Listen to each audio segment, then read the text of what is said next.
Neie, være vittikon, og frigjør fra gode færvaren og Herrenon Jesus Kristi. Læt jokkon bia.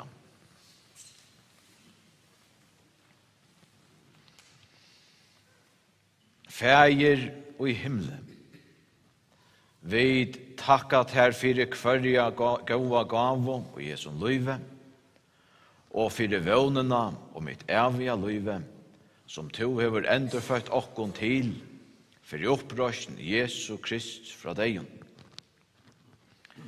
Vi bia til, løyt og i nøye til Brynjolv, som to hever kalla til kvultar, og verkjat heimon som etter sita.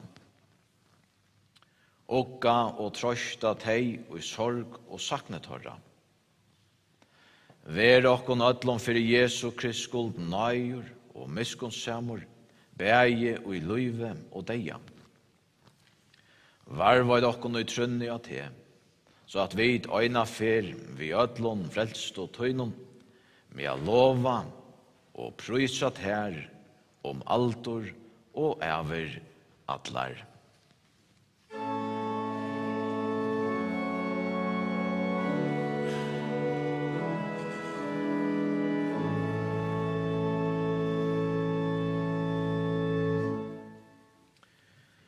Hetta høylaja evangelium skriver Johannes evangelister og til Joasolois og Jesu navne.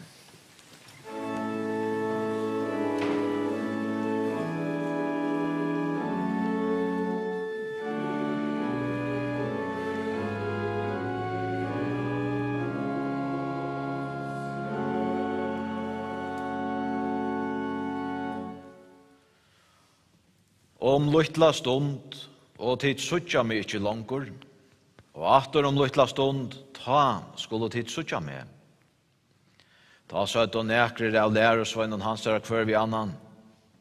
Hva er dette som han sier vi okkon om luttla stund og tid suttja meg ikkje, og atter om luttla stund og tid skulle suttja meg og er ferdig til feiren?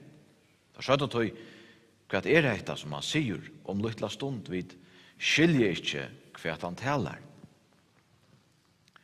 Jesus visste at han rett av å spyrje han, og han sier vitt høyr, det heita til skifta år om tykkara mittlom, at det sier om luttla stund og til suttja meg ikkje, og atter om luttla stund og til skulle suttja meg?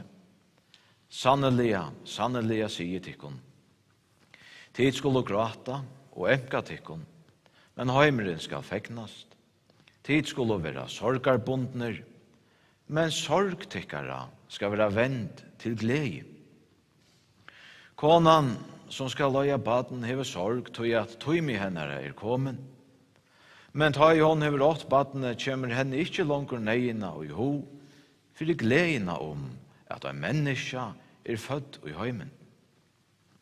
Og i sinne tid heva ta no sorg, men jeg skal sutja tikkun atter, og ta skal hjärsta tikkara gledast, og ånden skal teka glede tikkara fra tikkun. Læt jokkon gjort okkara kristna trygg, vid avnokta djevelen og atlar gjerningar hans og atlan epor hans. Vid tryggva av god fægir din alvalda, skapara himens og gjerrar. Og av Jesus Krist, Guds øynbarna son var han herra, som er giten av høylavon anda, båren og i høym av Marri og Møy, pointslavor under Pontius og Pilatus, krossfestor, deiur og gjeravor, nyurfæren til heljar, tria deien stein opp fra deion, færen til himmels, sidande vi høgr og hånd Guds fægir sinns alvalda, hean han kjemmer at døma livande og dei.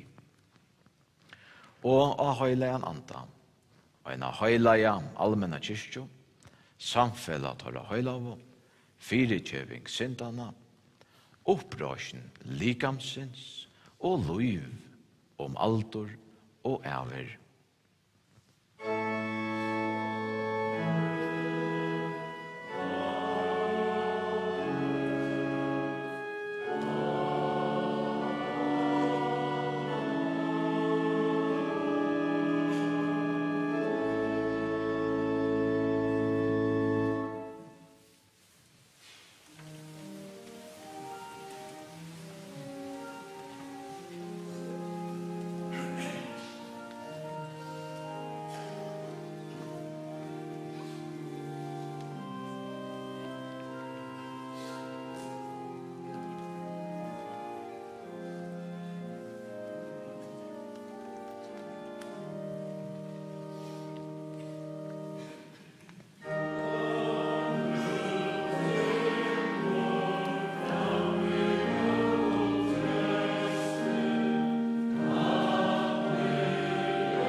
fedlor, attor, fölv og ideal, kvesser, kulda, vintor, nøyva, hei myrsk og el, boja, best og sintor.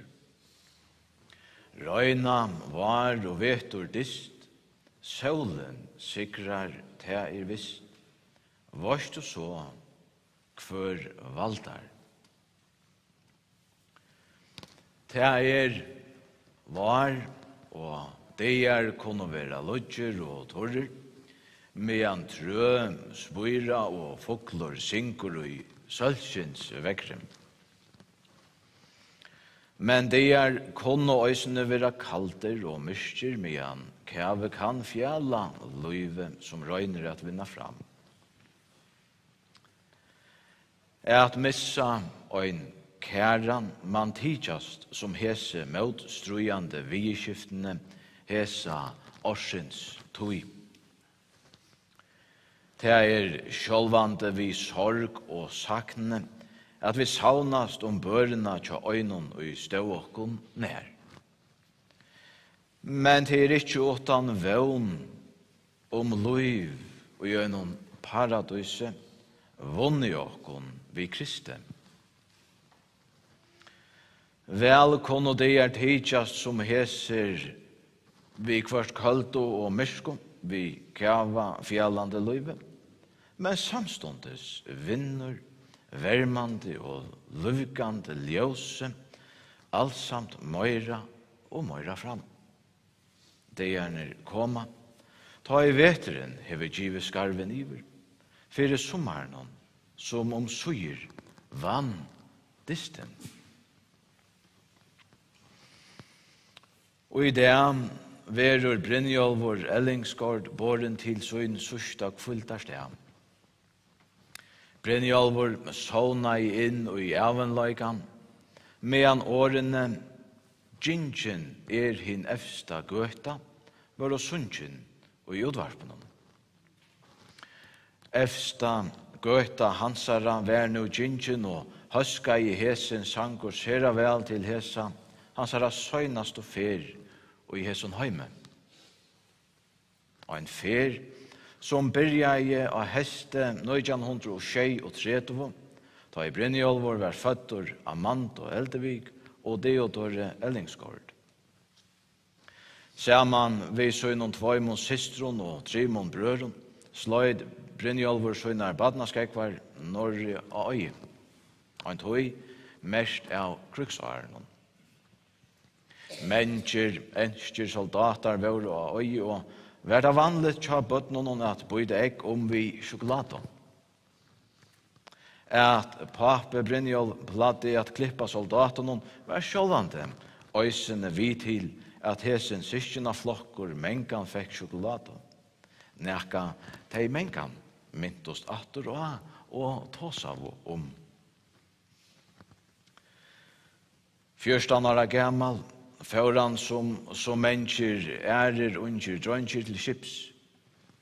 Han selte til han 20 år gammal, før til havnar av skiparaskola. Her hitti han Sanno, som øysene var flott til havnar, og arbeidde av matstov og gistingarhuset. Tei gjørdost vel, Jinko menkar turar og havnargøtten, og i plantasjene, og ut av målen. De dansa i sjønløykehusen og trivost vel ved hverjen øren. Etter skiparaskolan selte Brynjolfur og i 4 år, inntil Sanna kom atter ur Danmark, her hun hei bo hesa somotøyna. Ta får han og i læro som rørsmyr, så måtte hava søyt hattarpunkt og i svøynastikkjennom. Han 17 fikk silvermedalje og 4, hitavekslaren, som har vært virkjen av sjukkerhusen til 4 stort søyane. Brynjolfur får i starv som væra vattenmøstare til Torshanar kommun og vær i som starve til han 23 år gammal for fra 4 alder. Han var sera glævur fyrir sitt starv og var mengan sera opptidgen. Men han dotte korsten jeg gjeva seg tog til bæge, kone og bøden. Sanna og Brynjolfur bygde seg hus og Bjarnøyar vegi og flotto inn i hese husene i 1972. De fingo bødnene Runa, Dorito og Melna.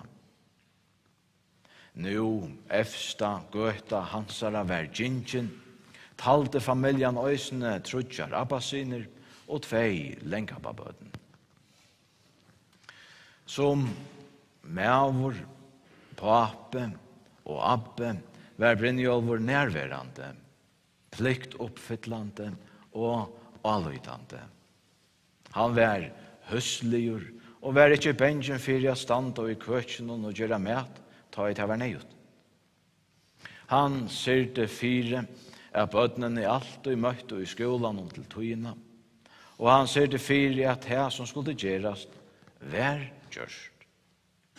Han sier tikkun, menkan, gjere det ordentligt på en av veien, då annars vil uslite bæra dobbelt arbeid. Brynjolfur vær såløys og en sera ordeligur og roddeligur mævur, tølja til sångar og tølja opp. Såløys at dagsens gjerningur fekk en gåva byrjan til tøyina. Honom domte vel at genga turar og hånargøtun og vær venur at spyrja tikkun kæro om nek folk var i bøynun om tidat å være en tur. Men så nå en fakk av oss turaner, og vær tilværan mest av en svinnande minne. Og i 2014 flotte Brynjolfur inn av Vallaløy av Bygva. Fyrst og tøyina fann han seg mengan heimator til heimi av Bjarnøyar vegi, men vær han glavur fyrir at Bygva her av Vallaløy. Starfolkene av Vallaløy verur boren en sérstøk takk fyrir torra arbeid. Omframt minne miste Brynjolfur øysene male. Men korsene var det nøkker evne som kunne få han å komme til årene. Til søgnasta byrasvel spurte onkur harst kvært man Brynjolfur velja. Og helt fram ivalest man da vera okkurst ombå fyrir sambandsflotjen, vær sagt. Ta i Brynjolfur, vi så i noen åren, vel fikk understryka at han var en kjøldesmævur.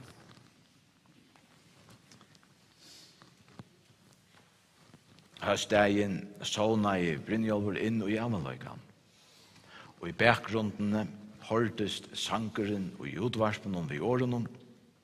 Løyve en løyde løyta, alt to øyer fanar her. Gingen hin efsta gøta, kærløygen ta etter Etter sida tid, kona, bøden, abba-bøden, lenkabba-bøden, familia, viner og kjenningar. Herren fylgje tikkun og i sorg og sakne tikkara. Ta i Jesus tjekk om a gjør, sauna i hans her nekrar lærosvainar. Heser lart og henta Jesus møyre og møyre a kjenna. Tar var og sema vi honom dagliga, og hørte til han boa i, og så til han gjør det. Hetta var en særligur maur, som heser knutt og ser at høyt bond vi. Det var godt at vera saman vi honom, og lærosvennerne kjent og saman vi honom tryggleika og glede. Løyve kunne ikke være bedre. Omkant hui dolde Jesus neka fyrir lærosvennerne om at neka skulle henta, at han sier hver han sier løykloter og oppgave vær, hvor han sier til han sier, og hvor han gjør det til han gjør det. Tverstur imot det, sier Jesus læresvennen hvert det skulle hente honom. Teksteren vid hørte fra altaren dømi en av slika støvun, da Jesus sier læresvennen fra hvordan ut her for å komme en dævor, da Jesus ikke langer for å være tåra mittlån. Lytla stund, og til suttja meg ikke langer. Det ikke underligt at læresveinene ikke skilt og hva det er Jesus sier. Der må du kjennast ørskimleier, utrykjer og øytafotle ved tanken om at det skulle komme en dævor, da Jesus ikke vær, da man nær langer. Men som Jesus har sagt, så hendte just hetta han framan undan hei boa. Læresveinene finko at oppleva hvordan hesen kære var tidsen fra tøymon. Heser finko at kjenna sorg og sakn ved Jesu deia. Nå var han ikke tørra mittlom langer. Jesu år tør gjengo ut, ta han sier til skulle gråta og emkatikon. Men nå var dette ikke til øyneste Jesus har sagt lærersvennen. Og dette var ikke enden. 3 dagen reis Jesus opp at og fra tøymon deio, og synte seg livande 4 tøymon. Hine årene som Jesus har sagt gjengo øysene ut. Og atter lytla stund, ta skulle tid suttja med. Gleien, læresveinene finko, øysene okkara gleie. Jesus røys opp fyrir jokkon, så at øysene vid vi honom skulle liva. Øysene vid skulle suttja henda sama Jesus anlit til anlits, og i tog paradiset han hever vunnet jokkon. Og så løys Jesu år øysene til okkara tøy, han sier, øysene tid heva ta nu sorg. Men jeg skal suttja tikkun attor, og ta skal hjärsta tikkara gledast, og ungen skal tekka glede tikkara fra tikkun. Han som leggur vetrar snjå, han som lykko sender, han som dimme bostur drå, sorg til sølskin venter. Han som okkon elskar mann, han som djeva vil og kan, svinon evet sommar. Vi heson åron løysa vid vi viring og tøkk fri iver minne Brynjolv Ellingsgård. Amen.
Miskun samme feir, takk fyrir løyvet du gavst okkom vi glede og sorg.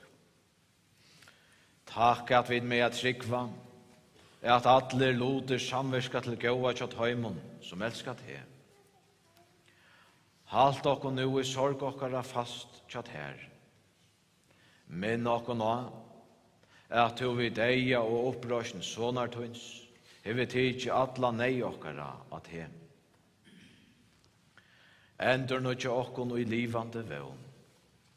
Svin okkon, at du i trunni hever tidsi okkon et her som bøden tøyne, og fyrirgjort okkon sintana fyrirgjeving og av et liv. Hjelp okkon i sorg og sakni okkara. Styrk okkon i vevnen at du skal føre ødel tøyne bøden heim, og i himmel skal rujtje tøyt, at lova og takka her om altor og æver atlar, for jeg skulle jeg sånn tøyne Jesus Krist var han Herran, som vi ter liver og rævur og i øynløyga høyleie andans, øyn sann og god om altor og æver atlar.